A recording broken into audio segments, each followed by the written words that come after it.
Ministry y'amaizi n'obuhangwa bw'ensi ikwatanise n'ebitongore bitari bimwe na bimwe erimu ekitongore kya World Wide Fund for Nature hamwe n'ebindi obwahati amaani bagateire aha kushomesa abantu emirimo ei barikubaasa kukorera haihi n'omugyera gukagumaho emyaka n'ebisiibo. Nabona twabarundana twabakoramu urukiiko nturweta Ruizi Catchment Management Committee kwenda ngo bariho bareba ebirikubaasa kukorwa kandi tukabaasa kureba ngo twarebera omugyera ogwo nitukora nabo twamara twakwatanisa hamwe twakora plan tugeta River Ruizi Catchment Management Plan ejo nereka ngo ebibiye birikukorwa mu nibiha nibiretwa ki kandi ubasa gukora ki okubasa kubimara. Obwabera ari omwirikanje mukuru akwirikanga okwateriwe kurundana sente zo kurinda omugyera gwa Ruizi okurukwetwa Save River Ruizi Marathon okwo murundo gwa kashatu okubeireho izuba lya nyamwabazyo Dr. Karist Tindimugaya omukuru w'ebyamaizi Ministry y'amaizi hamwe n'obuhangwa bw'ensi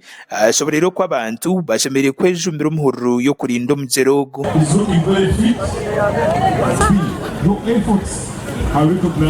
Twena budi omwe namanye ngu omugyera ogwo gutariho twena nitufa amizi gagatariho tokamara enaku ibiri utakafuize irigo mining y'omushenyi nango kutema omushenyi turekeraho tureke kutema ebinyasi ebya komasho okuguza ebisharara muringo ngo gumesa mucunguzi uri chairperson w'entebe ya katano aba district ya Ntungamo kandi uri mukuru wa Ruizi Catchment Management Committee akatiko kabebembeza kateirweho okurinda omugyera ogwo ashoborere ngu nkabebembezi bateireho oburyo bw'emiringo mingi okurwanisa abari kugushisha. Twine ekizibu ky'abantu abakutimba omushenyi most especially Rwampara,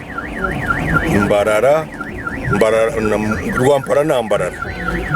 Then abakutera matafari. Burgira Simon Peter Weldong or Conservations Programs Manager abw'ekitongore kya World Wide Fund for Nature ekitongore kirikushagika ehurire ya Save River Ruizi Marathon erikutebeekanisibwa abahumuza Foundation okurinda obuhangwa bw'ensi n'omwoga gwa buri muntu weena omu ihanga eri. If these pressures are not addressed, this river can easily dry. Ekitongore eki kiteireho sente ezirikurenga omu kahumbi k'esente za Uganda okurinda orwizi. River Ruizi Awareness Question Marathon is coming at a time when WWF has partnered with so many institutions, the government of Uganda, the city council, the Abahumuza group. Abantu abatari bamwe na bamwe abetabira omuhurire egi bashoborere kirikubagemesereza kugyetabamu. Nyetaba mu kwirukanga kuyamba amaizi g'omugyera gwa River Ruizi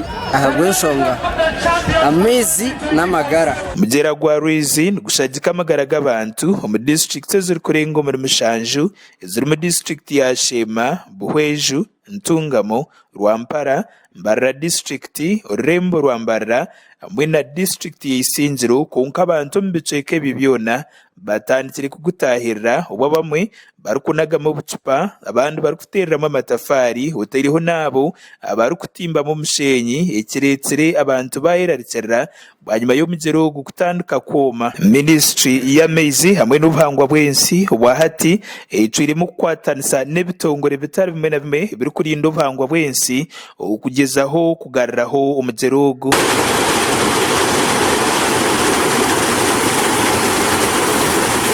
Sky TV ag'enshonga ndi Martin Nebye.